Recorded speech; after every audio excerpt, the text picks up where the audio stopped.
Innal hamdalillah nahmaduhu wa nasta'inuhu wa nastaghfiruh wa na'udzu billahi min sururi anfusina wa sayyiati a'malina man yahdihillahu fala mudilla lahu wa man yudlil fala hadiya lahu asyhadu an la ilaha illallah wahdahu rabbi la syarika lahu wa asyhadu anna Muhammadan abduhu wa rasuluhu alladzi la nabiyya ba'dah. Faqala Allah azza wa jalla fi muhkami tanzilihi ba'da a'udzu billahi minasy syaithanir rajim. Ya ayyuhalladzina amanu taqullaha haqqa tuqatih wa la tamutunna illa wa antum muslimun. Fa inna asdaqal hadithi kitabullah wa khairal huda huda Muhammadin sallallahu alaihi wasallam wa syarrul umuri muhdatsatuha wa kullu muhdatsatin bid'ah wa kullu bid'atin dhalalah wa kullu dhalalatin finnar. Ma'asyiral muslimin, jamaah Jumat yang dimuliakan Allah Subhanahu wa taala, tentunya dimuliakan bukan karena hartanya, bukan karena pangkatnya, bukan karena kedudukannya, tapi dimuliakan karena akhlak, iman dan takwanya kepada Allah Subhanahu wa taala. Salawat beriring salam marilah kita curah limpahkan kehadiran baginda alam Nabi besar Muhammad sallallahu alaihi wa ala alihi wasallam. Ma'asyiral muslimin yang dimuliakan Allah Subhanahu wa taala, usikum wa nafsi bitaqwallah. Marilah kita senantiasa meningkatkan takwa kita di hari Jumat ini dengan senantiasa melaksanakan perintah Allah Subhanahu wa taala, walaupun dalam perintah itu tentu ada sesuatu yang kita benci, ataupun berusaha untuk menjauhi larangan-larangan Allah Subhanahu wa taala, walaupun mungkin dalam larangan itu ada sesuatu yang kita sukai. Itulah takwa yang sesungguhnya. Ma'asyiral muslimin yang dimuliakan Allah Subhanahu wa taala, akhir-akhir ini negeri kita dilanda berbagai macam musibah, baik dunia ataupun agama. Kita lihat gempa di mana-mana. Terakhir pesawat jatuh dan hampir dipastikan tidak ada yang selamat. Tapi itu musibah kecil. Musibah yang sesungguhnya apabila musibah itu terjadi kepada agama kita. Itulah makanya Nabi SAW berdoa, Allahumma la taj'al musibatana fi dinina. Ya Allah, jangan kau timpakan musibah itu kepada agama kami. Lihatlah akhir-akhir ini banyak orang yang mencela Allah Subhanahu wa taala, mencela Rasul, mencela Al-Quran, dan mencela syariat Islam, yang dengan itulah sebenarnya keselamatan kita, dunia kita dan akhirat kita. Ma'asyiral muslimin yang dimuliakan Allah Subhanahu wa taala, akhir-akhir ini kita mendengar ada pembakaran kalimat la ilaha illallah. Kita tidak bicara tentang ormas tertentu, kita tidak bicara tentang kelompok tertentu, tapi yang kita bicarakan karena yang dibakar kalimat la ilaha illallah, maka tentu kewajiban seorang dai harus menyampaikan, walaupun kita hanya berhusnudzon, semoga pembakaran itu disebabkan karena kejahilan, dan semoga Allah Subhanahu wa taala memberikan hidayah kepada pelakunya. Ma'asyiral muslimin yang dimuliakan Allah Subhanahu wa taala, Nabi sallallahu alaihi wasallam 23 tahun berdakwah, 13 tahun di kota Makkah dan 10 tahun di kota Madinah. Seluruh kehidupan Nabi sallallahu alaihi wasallam hanyalah untuk mendakwahkan la ilaha illallah, tidak lain dan bukan. Dalam sebuah hadis yang dikeluarkan oleh Imam Ibnu Hibban, dan hadis ini disahihkan oleh Al-Imam Syu'aib Al-Arnaut rahimahullahu ta'ala, ketika Nabi SAW berada di pasar Dhi Majaz, pasar di mana seluruh manusia berkerumun di situ dari berbagai macam daerah. Nabi SAW senantiasa mendatangi keramaian orang, kemudian mengatakan, qulu la ilaha illallah tuflihu. Katakan wahai manusia, tidak ada sesembahan yang berhak disembah kecuali Allah Subhanahu wa ta'ala, maka kalian akan beruntung. Abu Jahal adalah Fir'aunnya umat ini. Tidak terima dengan seruan Nabi SAW, sehingga terkadang dia melempari Rasul SAW dari belakang dengan batu, kemudian mengatakan kepada manusia di sekitarnya, la yaghurrannakum bihada innama arada litatruku alihatakum wa tatrukul lata wal uzza. Janganlah kalian terperdaya dengan orang ini, maksudnya Nabi SAW. Orang ini hanya sekedar ingin supaya kalian meninggalkan sesembahan-sesembahan kalian atau meninggalkan Lata dan Uzza. Tapi Nabi SAW sama sekali tidak melirik Abu Jahal. Begitulah Nabi SAW menghabiskan waktunya untuk la ilaha illallah, walaupun tantangan, rintangan, cacian, makian, bahkan usaha untuk melakukan pembunuhan, dan berakhir dengan pengusiran Nabi SAW dari Mekah dan hijrah ke Madinah, itu tidak lain dan bukan karena la ilaha illallah. Walaqad ba'athna fi kulli ummatir rasulan ani'budullaha wajtanibut taghut. Dan tidaklah kami utus kepada setiap umat ini para rasul kecuali dakwah mereka adalah la ilaha illallah, sembahlah Allah dan jauhi sesembahan selain daripada Allah Subhanahu wa ta'ala alias taghut. Ma'asyiral muslimin yang dimuliakan Allah Subhanahu wa ta'ala, kalimat la ilaha illallah adalah kalimat kebahagiaan kita di dunia, dan kalimat itu pula yang harusnya kita akhiri menjelang meninggal kita. Letakkan kalimat itu dalam dada kita. Qul inna salati wa nusuki wa mahyaya wa mamati lillahi rabbil alamin.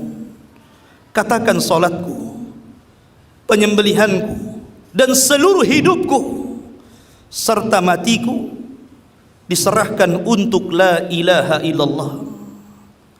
Ma'asyiral muslimin yang dimuliakan Allah Subhanahu wa ta'ala, disebutkan dalam sebuah riwayat tentang kisah Kalimur Rahman Musa alaihi salatu wassalam, ketika dia datang menghadap Rabbnya, kemudian dia mengatakan, ya Rabb, allimni syai'an adhkuruka wa ad'uka bih.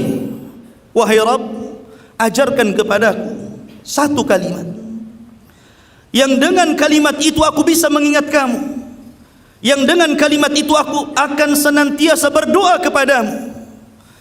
Maka Allah Subhanahu wa ta'ala mengatakan, Qul ya Musa la ilaha illallah. Katakan wahai Musa kalimat la ilaha illallah. Maka Musa pun mengatakan, ya Rabb, kullu ibadika yaquluna hadha.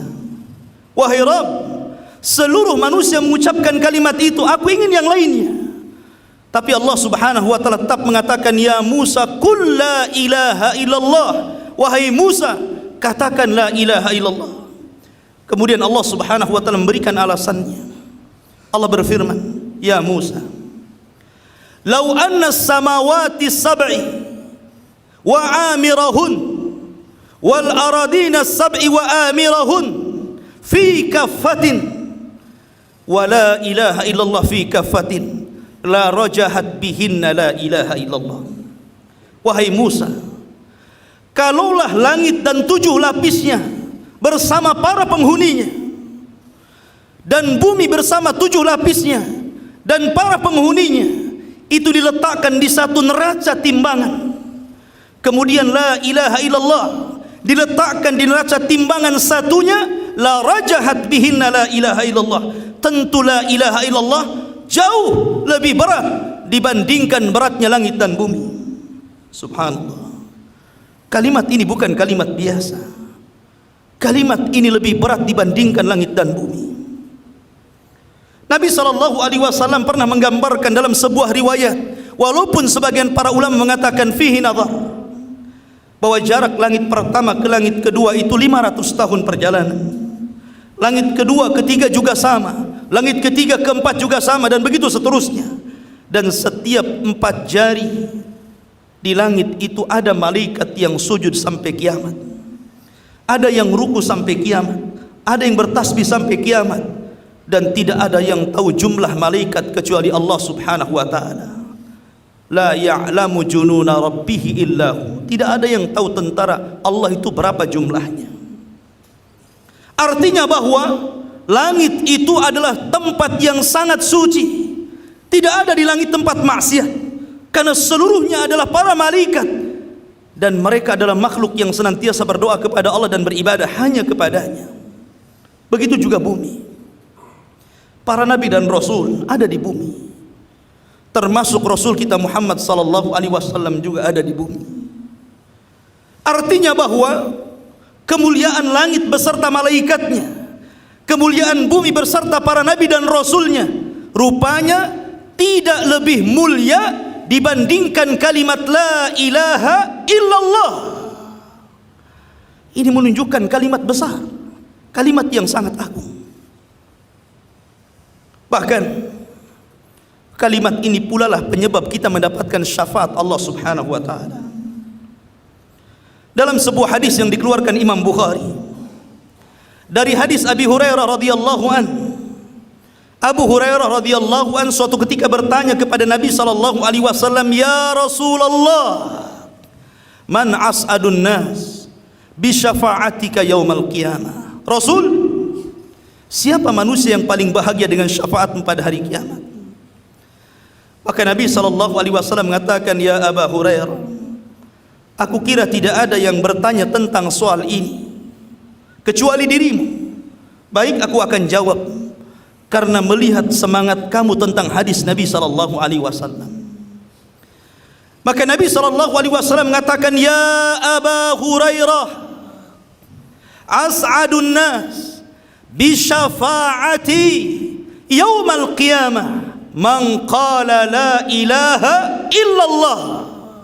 Wahai Abu Hurairah, sesungguhnya manusia yang paling bahagia dengan syafaatku pada hari kiamat adalah orang yang mengucapkan la ilaha illallah. Bahkan dalam sebuah riwayat, yusahu birajulin yaumal qiyamah amamal khalaik, akan dipanggil seorang laki-laki pada hari kiamat di hadapan seluruh makhluk di padang mahsyar. Dan jumlah makhluk itu tidak ada yang tahu jumlahnya, sebab manusia yang pertama kali hidup sampai yang terakhir mati menyaksikan kejadian ini. Kemudian orang ini yunsharu alaihi, ditebarkan di hadapannya tis'un wa tis'ina sijilan, dihadapkan kepadanya 99 buku catatan, dan seluruhnya keburukan dia selama di dunia. Kemudian Allah Subhanahu wa ta'ala mengatakan, buka satu catatan. Tiba-tiba catatan itu dibuka, min hamaddal basar, maka panjang catatan itu sejauh mata memandang. Semuanya kesalahan dia selama di dunia. Ini belum 98-nya dibuka, baru satu catatan. Sehingga kemudian Allah Subhanahu wa ta'ala mengatakan, alaka hasanatun, kamu punya kebaikan untuk mengimbangi 99 catatan keburukanmu? Maka dia mengatakan, ya Rabb, sekiranya aku punya kebaikan, apalah artinya dengan 99 catatan ini? Dia sudah putus asa duluan. Tapi Allah Subhanahu wa ta'ala mengatakan, ingatlah wahai hambaku, pada hari ini tidak ada seorang hamba pun yang akan dizalimi. Maka tiba-tiba Allah Subhanahu wa ta'ala mengeluarkan satu kartu bitaqah. Kartu itu ada tulisan asyhadu an la ilaha illallah. Kemudian kartu itu diletakkan di satu timbangan, dan 99 catatan diletakkan di timbangan satunya. Lihat ibarah Rasul sallallahu alaihi wasallam mengatakan fatasat bihinna la ilaha illallah. Tasat artinya menekan dengan keras, sehingga ketika kartu yang bertuliskan la ilaha illallah diletakkan di satu timbangan, nekan dengan keras ke bawah, dan 99 catatan tiba-tiba ringan dan terangkat ke atas. Kenapa bisa seperti itu?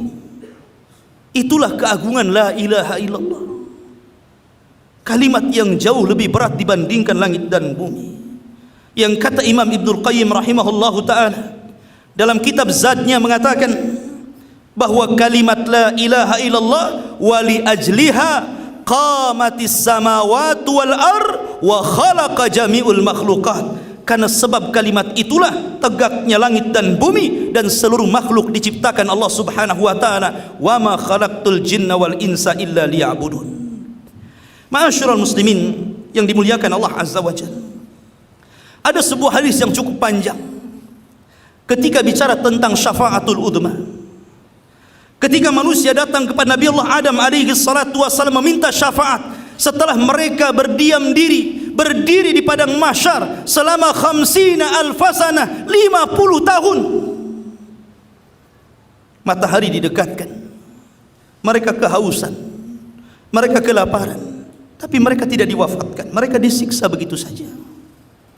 Kecuali orang-orang yang Allah Subhanahu wa taala rahmati dan Allah naungi dengan arasy-Nya. Orang-orang ini datang kepada Nabi Adam alaihi salatu wassalam, tapi Adam tidak sanggup memberikan syafaat dan memberikan udzur kenapa dia tidak mampu memberikan syafaat. Kemudian Adam mengisyaratkan untuk datang kepada Ibrahim. Ibrahim pun tidak sanggup dan memberikan udzurnya.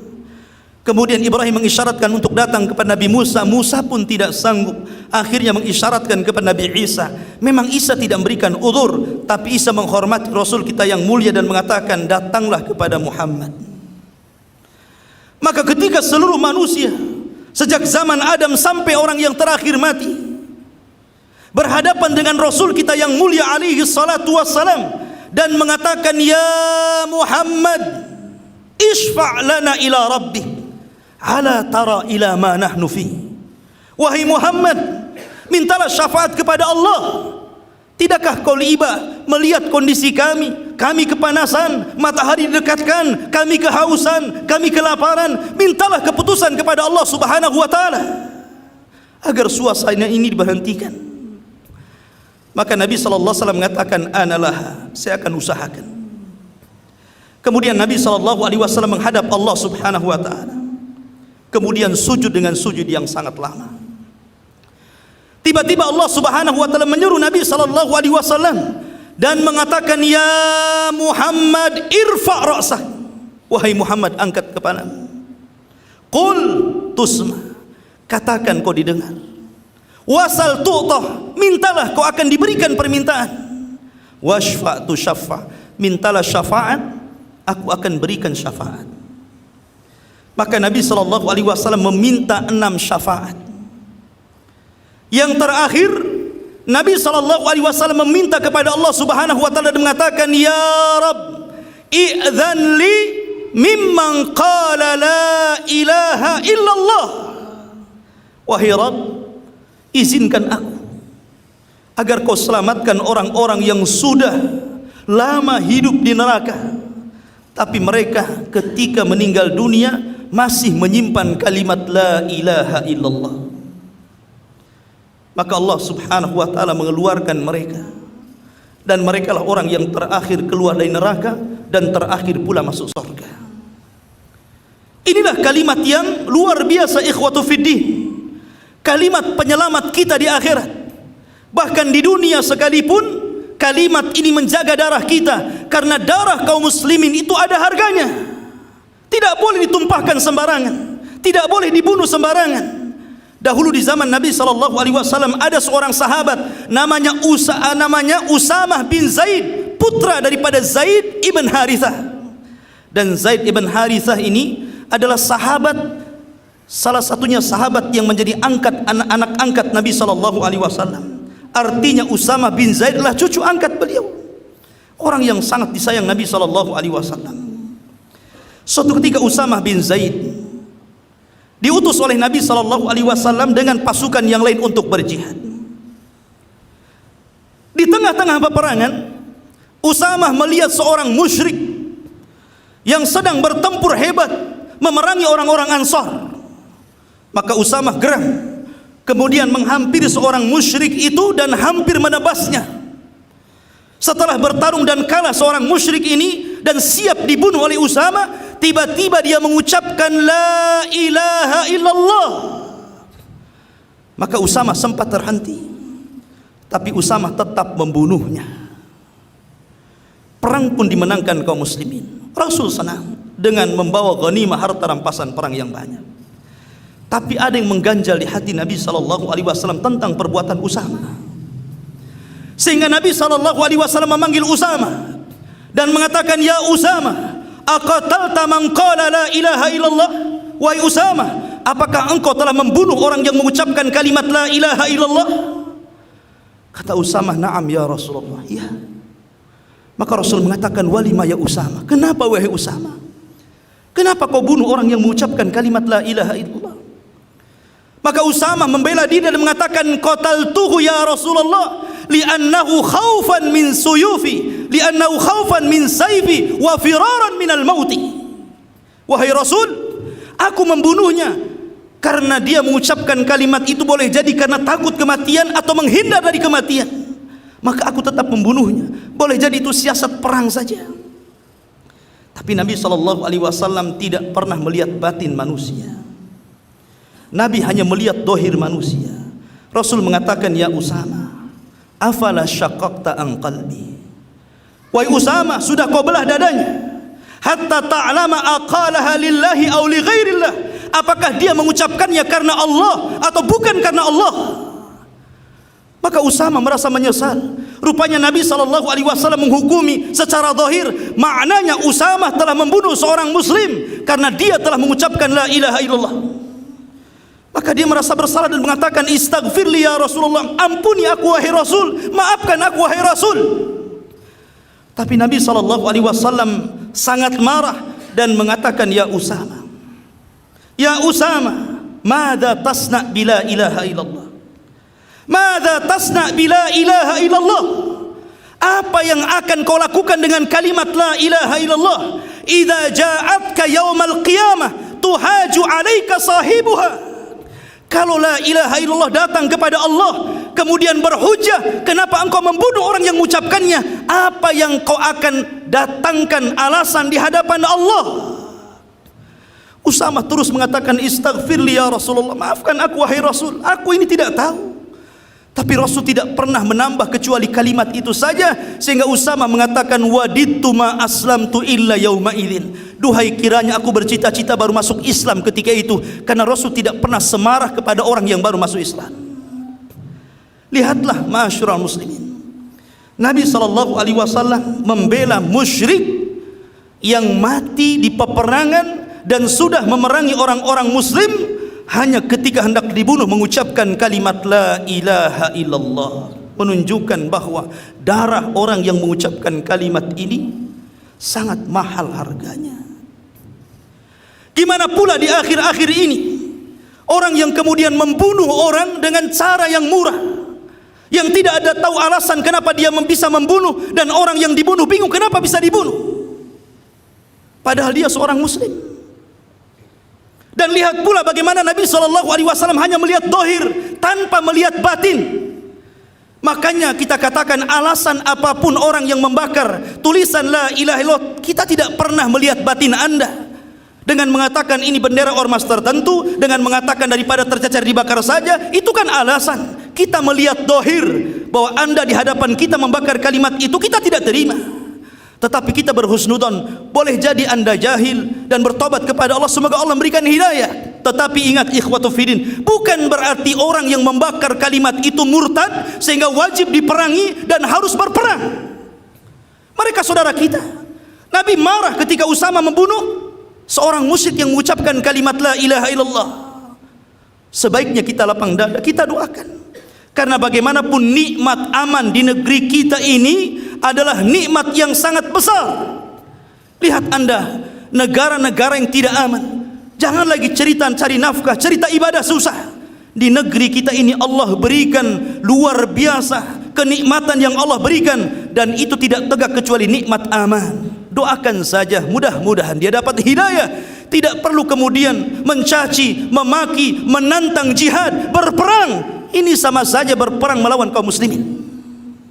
Ma'asyiral muslimin yang dimuliakan Allah Subhanahu wa taala, kita boleh tidak terima. Kita boleh tidak terima, dan kita boleh marah, silakan marah. Karena memang lambang itu adalah lambang kaum muslimin. Dengan itulah kita hidup dan mati, dan itu kewajiban seorang mukmin di awal dan kewajiban mukmin di akhir. Man qala akhiru kalamihi la ilaha illallah dakhalal jannah. Siapa yang akhir ucapannya la ilaha illallah, maka dijamin masuk surga. Ma'asyiral muslimin yang dimuliakan Allah Subhanahu wa taala, Hudzaifah ibnul Yaman, sahabat yang dijuluki sirrun Nabi, pemilik dan pemegang rahasia Nabi. Seluruh hadis-hadis fitnah diketahui Hudzaifah ibnul Yaman, dan tidak diketahui banyak sahabat. Karena ketika manusia bertanya kepada Rasul tentang kebaikan, justru dia bertanya tentang keburukan karena takut keburukan menimpanya. Hudzaifah ibnul Yaman bercerita tentang akhir zaman, bahwa kelak di akhir zaman Islam akan tergerus hatta la yudra, sehingga tidak akan dikenal ma salatun wala nusukun wala siyamun wala sadaqatun, sehingga orang tidak kenal salat, tidak kenal puasa, tidak kenal haji, tidak kenal ibadah, tidak kenal sedekah. Dan itu sudah mulai berangsur kenyataan ada pada hari ini. Orang sudah tidak kenal salat, orang sudah tidak kenal puasa, orang sudah tidak kenal haji. Bahkan orang yang salat pun tidak kenal hukum salat. Bahkan orang yang puasa pun bingung apa itu hukum puasa. Bahkan orang yang haji pun tidak tahu manasik, hanya ikut mutawifnya. Dan pada hari itu Nabi mengatakan wala yusra ala kitabillahi fi lailatin hatta la tubqa fil ardi minhu ayah. Sampai pada akhirnya Allah angkat satu malam tulisan-tulisan Al-Quran yang ada pada mushaf, hafalan-hafalan Al-Quran yang ada pada dada, sehingga satu malam itu Al-Quran diangkat ke langit, sehingga ketika Anda mengambil mushaf tidak ada tulisannya. Ketika Anda hendak mengulang hafalan, tiba-tiba hilang hafalannya. Quran diangkat sama sekali oleh Allah Subhanahu wa taala, dan diangkatnya syariat. Tetapi hanya kalimat satu yang tidak diangkat, la ilaha illallah. Kalimat ini tidak diangkat. Ketika orang-orang tua-tua mereka saat itu, mereka mengatakan wajadna aba'ana bila ilaha illallah fanaquluha. Kami mendapatkan nenek-nenek moyang kami, bapak-bapak kami mengucapkan la ilaha illallah, maka kami pun mengucapkannya. Artinya di akhir zaman kalimat itu la ilaha illallah diucapkan bukan karena tahu perintah, tapi karena taklid, mengikuti bapak-bapak mereka mengucapkannya, maka mereka mengucapkannya. Akhirnya kemudian seorang rawi hadis namanya Silah bertanya kepada Hudzaifah, ya Hudzaifah, ma tughnihim bila ilaha illallah yauma idzin. Wahai Hudzaifah, lalu apa manfaat kalimat itu pada hari itu, sementara orang sudah tidak kenal salat, tidak kenal puasa, tidak kenal kurban, tidak kenal sedekah, Al-Quran sudah diangkat, apa manfaatnya? Dan mereka pun mengucapkan bukan karena perintah tapi karena taklid. Hudzaifah tidak mau menjawab sampai 3 kali. Silah terus bertanya, sehingga Hudzaifah mengatakan, ya Silah tunjihim minan nar, ya Silah tunjihim minan nar. Wahai Silah, sesungguhnya orang yang mengucapkan kalimat la ilaha illallah di akhir zaman tetap bisa menyelamatkan mereka dari api neraka. Lihat keistimewaan, ketinggian, kebesaran, keagungan la ilaha illallah.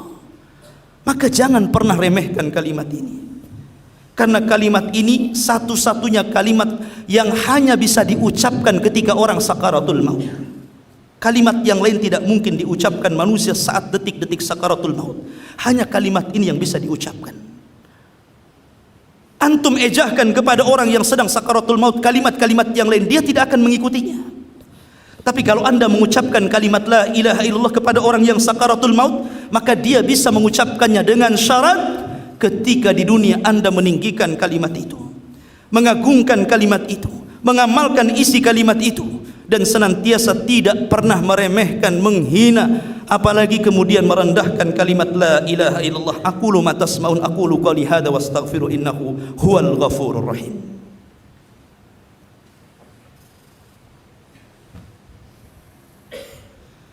Bihamdillahi wassalatu wassalamu ala rasulillah wa ala alihi wa sahbihi wa mawala, wala hawla wala quwata illa billahi wa ba'du. Dalam perang Khaybar, Nabi SAW mengutus Abu Bakar untuk meruntuhkan benteng Khaybar, tapi tidak berhasil. Kemudian Nabi mengutus sahabat yang lainnya untuk menghancurkan benteng Khaybar, juga tidak berhasil. Sampai pada suatu malam Jibril memberikan kabar gembira kepada Nabi SAW bahwa Khaybar akan runtuh di bawah seseorang yang sangat mencintai Allah dan dicintai Allah dan Rasulnya. Maka Nabi SAW mengumpulkan para sahabatnya dan mengatakan, besok akan ada seorang laki-laki yang akan membawa bendera, di tangannya kemenangan. Laki-laki ini sangat mencintai Allah dan Rasulnya, dan dia pula dicintai Allah dan Rasulnya. Di pagi hari para sahabat berkumpul di tanda Nabi SAW. Masing-masing mereka ingin memegang bendera itu. Sampai Umar mengatakan, demi Allah, aku tidak mau menjabat pemimpin dalam kondisi apapun kecuali pada perang itu. Karena Nabi SAW sudah jelas-jelas di tangannya kemenangan. Maka Umar sangat menginginkan agar dia yang memegang bendera itu. Tapi rupanya apa yang dikehendaki Umar berbeda dengan kehendak Allah Subhanahu wa taala. Justru Nabi SAW mencari siapa? Mencari Ali bin Abi Thalib. Aina Ali? Di mana Ali? Rupanya orang itu adalah Ali bin Abi Thalib. Kemudian dicari dan mereka mengatakan, ya Rasulullah, Ali marid, Ali sedang sakit matanya. Tapi Rasul mengatakan, panggil dia, karena wahyu sudah turun kepadaku agar memilih dia. Akhirnya kemudian Ali pun dibopong kepada Nabi SAW. Kemudian Rasul mengobati penyakit matanya dengan ludahnya. Kemudian keesokan harinya pasukan sudah siap hendak bertempur. Salah satu wasiat kepada Ali radhiyallahu anhu mengatakan, ya Ali, jalanlah pelan-pelan menuju musuhmu. Hatta idza nazalta ala sahatihim, kalau engkau sudah berjumpa berhadap-hadapan dengan musuhmu, di hadapan musuhmu sudah ada, dan kau siap bertempur dengan mereka, ajaklah mereka kepada kalimat la ilaha illallah. Nabi SAW memerintahkan Ali untuk mengajak mereka kepada kalimat itu sebelum bertempur. Makanya Nabi SAW mengatakan, umirtu an uqatilan nas hatta yashhadu an la ilaha illallah. Aku diperintahkan untuk memerangi manusia oleh Allah sampai mereka mengucapkan kalimat la ilaha illallah. Dari sini menunjukkan bahwa la ilaha illallah adalah awal sebuah kewajiban bagi setiap muslim. Karena itulah yang bisa menenangkan hati kita, ya Allah. Kalimat itulah yang menenangkan hati kita di dunia. Bagaimana kita katakan kalimat itu yang menenangkan? Kalau Anda mencari kebahagiaan, ketenangan di luar kalimat la ilaha illallah, sampai kiamat Anda tidak akan mendapatkan kebahagiaan dan ketenangan dalam hati. Karena kalimat itulah yang menenangkan kita. Karena rizki semua datang dari Allah, nikmat semua datang dari Allah, musibah semua datang dari Allah. Yang mengangkat musibah juga Allah, yang memberikan kesehatan juga Allah, yang memberikan ketenangan juga Allah, yang memberikan segala sesuatu kenikmatan dunia adalah Allah. Dan itu ada pada kalimat la ilaha illallah. Tidak ada yang memberikan rizki kecuali Allah. Tidak ada yang menghidupkan kita kecuali Allah. Tidak ada yang mewafatkan kita kecuali Allah. Tidak ada yang memberikan seluruh nikmat, kesenangan, kebahagiaan, jodoh dan yang lainnya kecuali Allah Subhanahu wa ta'ala. Maka agungkan kalimat ini, jangan pernah Anda remehkan. Ma'asyiral muslimin, makanya secara umum kita mungkin tidak terima dengan pembakaran itu, tetapi walaupun demikian kita harus tetap menjaga keamanan negeri ini. Kita harus menciptakan kedamaian pada negeri ini, karena kita ini mayoritas muslim. Yang melakukan itu juga seorang muslim. Ya, memang kita salahkan itu, dan kita nasihati lewat mimbar-mimbar. Tapi kemudian kalau kita lihat komentar-komentar di YouTube, ada yang memegang pedang, siap jihad, ada yang mencaci, memaki. Ini bukan dari Islam. Ma'asyiral muslimin yang dimuliakan Allah Azza wa Jalla, apakah Anda ingin menjadi negeri ini seperti Suriah, seperti Yaman, seperti Irak? Ma'asyiral muslimin yang dimuliakan Allah Azza wa Jalla, nikmat besar ini harus kita syukuri. Tetap kita memberikan nasihat, memberikan dakwah, dan pelajarilah tauhid la ilaha illallah. Sebab kalau orang mengenal kalimat ini dengan benar, dengan pemahaman salaful ummah, dengan mendalami akidah dan tauhid, mungkin bangsa ini tidak ada yang meremehkan kalimat itu karena tinggi dan agungnya kalimat ini. Mudah-mudahan Allah Subhanahu wa taala memberikan keamanan kepada negeri kita ini. Innallaha wa malaikatahu yusholluna 'alan nabi. Ya ayyuhalladzina amanu shallu 'alaihi wa sallimu taslima. Allahumma ighfir lil muslimina wal muslimat wal mu'minina wal mu'minat al ahya'i minhum wal amwat innahu qaribun mujibu ya qadiyal hajah. Allahumma aslih wulata umuril muslimin. Allahumma aslih wulata umuril muslimin. Allahumma aslih wulata umuril muslimin. Allahumma a'izzal islam wal muslimin wa adilla syirka wal kafarata wal munafikin. Allahumma inna nas'aluka al-jannah wa ma qarraba ilaiha min qawli wa amal. Allahumma inna nas'aluka khaira ajilihi wa ajilihi. Allahumma inna nas'aluka al-huda wat tuqa wal afaf wal ghina. Subhanakallahumma wa bihamdika asyhadu an la ilaha illa anta astaghfiruka wa atubu ilaik. Ibadallah, innallaha ya'muru bil adli wal ihsan wa ita'i dzil qurba wa yanha 'anil fahsya'i wal munkari wal baghi ya'idukum la'allakum tadhakkarun. Qumu lis salatil jum'ah rahimakumullah.